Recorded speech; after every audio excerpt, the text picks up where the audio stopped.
Rodrigo Rodrigues de novo, professor de Física, última aula do módulo 4, né? Então bora lá, a gente vai falar um pouquinho sobre torque, também conhecido como momento de uma força, e vai falar também sobre trabalho. Vamos lá! Torque é o que a gente precisa para conseguir girar alguma coisa que não está girando, né? Ou então mudar o giro de alguma coisa, né? Mudar a velocidade de giro de alguma coisa que já está girando. Então agora, para fazer girar, a gente não precisa só de força, a gente precisa de torque. Dependendo do caso, a força sozinha não vai conseguir girar um negócio nunca, né? Então, eu coloquei um exemplo aqui, por exemplo, para eu conseguir desapertar uma porca, geralmente a gente usa esse tipo de chave, né? A chave serve o quê? Para a gente conseguir aumentar o nosso M aqui, que é o momento de uma força, né? Também conhecido como torque, é a mesma coisa. Sempre que eu falar momento de uma força ou torque, estou falando da mesma coisa. Então, para eu conseguir aumentar o torque, né, eu uso uma chave. Para quê? Para que eu tenha um negócio chamado de braço de alavanca. Quanto mais distante do eixo de rotação for aplicada a minha força, menos força eu vou precisar, né? Então, quanto maior essa chave minha, mais fácil, né? Menos força eu vou precisar para conseguir produzir essa rotação, né? Então, o torque, ele é baseado nisso aí, né? Como que você calcula o torque? É a força que você faz, né? Então, a força tem sua importância, mas ela não é sozinha. Ela também precisa de um braço de alavanca. Ou seja, se eu chegar aqui e apertar, né? Eu estou apertando na mesma direção, aqui no mesmo rumo do eixo de rotação. Se eu apertar essa chave para cá, eu posso usar a força que for, que eu não consigo rotacionar essa porca, né? Então tem a direção certa aqui para conseguir utilizar esse braço de alavanca e conseguir mesmo usar isso como uma alavanca. E a alavanca ela está presente no nosso dia a dia em várias situações, né?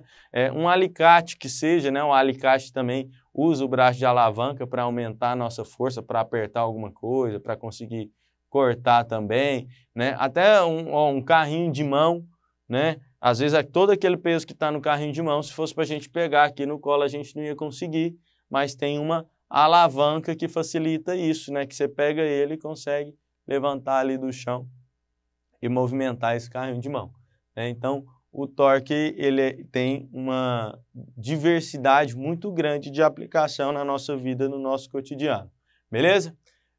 Falando agora um pouquinho de trabalho, né?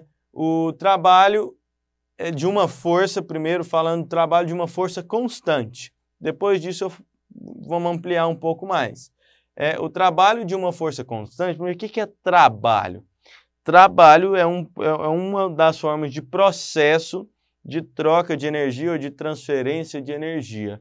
E isso, no caso do trabalho, esse processo ele é forçado, né? Então, se eu pego alguma coisa que está aqui embaixo, né, e levo para cima, eu fiz uma força, eu estou dando energia para essa outra coisa, então está saindo energia de mim para esse negócio daqui. Às vezes a gente não consegue perceber essa transferência de energia, porque ao mesmo tempo que você está transferindo, aquela energia já está sendo dissipada. É o caso, por exemplo, de você empurrar um carrinho de compras, né? Você empurra o carrinho de compras, sim, você está transferindo energia para ele, por isso que ele entra em movimento e se mantém em movimento. Só que tem algumas outras coisas, o atrito com o chão, o atrito do rolamento, que vai dissipando e tirando essa energia que você está transferindo para o carrinho. E como é que a gente calcula essa energia, né? Ela depende da força que você está fazendo, do deslocamento, ou seja, se você empurrar uma coisa parada, não vai estar realizando trabalho, né? Então depende da força que faz, do deslocamento e do cosseno do ângulo entre essa força e o deslocamento, né? Entre a força e o deslocamento existe um ângulo. Vamos supor que não exista o ângulo. Se não existir é porque está aqui, né? É zero, né? O cosseno de zero é 1. Então, é como se você não levasse em consideração essa parte aqui, se força e deslocamento estiver na mesma direção. Mas, às vezes, a gente, vamos supor, usa uma corda para puxar aqueles carrinhos, já viu aqueles carrinhos de menino pequeno, de areia? Põe a areia lá dentro, puxa o carrinho, vai rodando, né? Então a direção da sua força vai ser na direção da corda, o carrinho vai se deslocar aqui na horizontal, então você não vai ter a mesma direção, então você vai ter que utilizar esse valorzinho aqui de cosseno desse ângulo, tá bom? E se a força for variável, aí não tem como a gente colocar um valor só aqui, né? A gente vai ter que usar um gráfico, né? Então, nesse caso aqui, específico, né, não vai ser sempre assim, a variação não precisa necessariamente ser essa que eu fiz, mas nesse caso específico, a minha força aumentou e formou aqui uma figura geométrica chamada trapézio. Se eu calcular a área desse trapézio, né, num gráfico de força por deslocamento, essa área ela é numericamente igual, esse símbolo aqui significa que é numericamente igual, tá?